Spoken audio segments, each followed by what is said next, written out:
salat sunnah. Kemudian ada orang yang menepuk pundak kita. Ya. Ini tentunya isyarat bahwasanya dia ingin salat bersama kita. Ya, dan ini diperbolehkan. Baik. Ini dalam ilmu fikih, dalam fikih salat disebut dengan imamatul mutanaffil bil muftarid atau imamatul muftarid bil mutanaffil. Berimamnya seorang yang melakukan salat fardu ya dengan seorang imam ya yang dia tersebut mutanaffil, melakukan salat nafilah, salat sunnah. Dan ini diperbolehkan karena ada beberapa dalil yang menjelaskan. Dalil yang sangat kuat ini dalam masalah ini adalah kisah Muaz bin Jabal. Muaz bin Jabal ini adalah seorang sahabat yang dia tersebut tinggal di pinggiran kota Madinah. Kemudian ya radhiyallahu anhu, beliau tersebut melakukan salat Isya bersama Rasulullah sallallahu alaihi wasallam di Masjid Nabawi. Setelah selesai salat Isya di Masjid Nabawi, beliau pulang ke ya ke pemukiman kaumnya ya yang terletak di pinggiran kota Madinah. Kemudian beliau sholat lagi bersama mereka dan menjadi imam.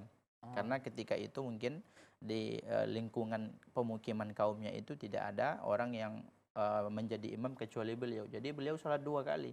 Yang pertama sholat wajib bersama Rasulullah, yang kedua dia sholat sunnah. Ya hukumnya sudah sholat sunnah, dia hitungnya sholat sunnah dan dia dalam posisi imam ketika itu, sedangkan makmumnya sholat wajib. Itu diperbolehkan. Ya, apalagi kalau seandainya memang ya itu merupakan bentuk kebaikan. Ya, karena kita telah membantu dia untuk mendapatkan pahala yang banyak.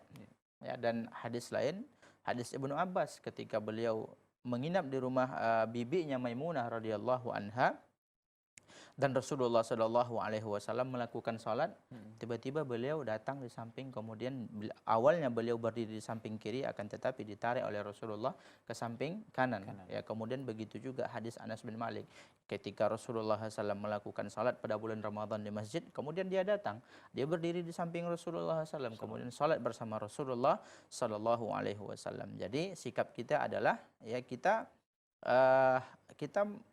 menerima ya permintaan dia sebagai imam. Jadi kita ya jadi tidak masalah ya kita melakukan seperti itu. Terus mungkin akan timbul pertanyaan berikutnya. Terus bagaimana bacaan sholat kita? Bacaan sholat kita, apakah kita kan udah sholat? Ya, awalnya tentunya bacaan kita sir karena kita sholat sunnah. Maka hal ini difatwakan oleh para ulama, difatwakan oleh Syekh bin Baz. Kalau memang dari awal ya akan ada teman yang datang dan akan ada menepuk dan dia tahu akan bakalan jadi imam, maka dia jaharkan. Ya, boleh jaharkan dan boleh juga sebenarnya disirkan. Ya, ini keterangan para ulama tentang masalah ini. Wallahu a'lam.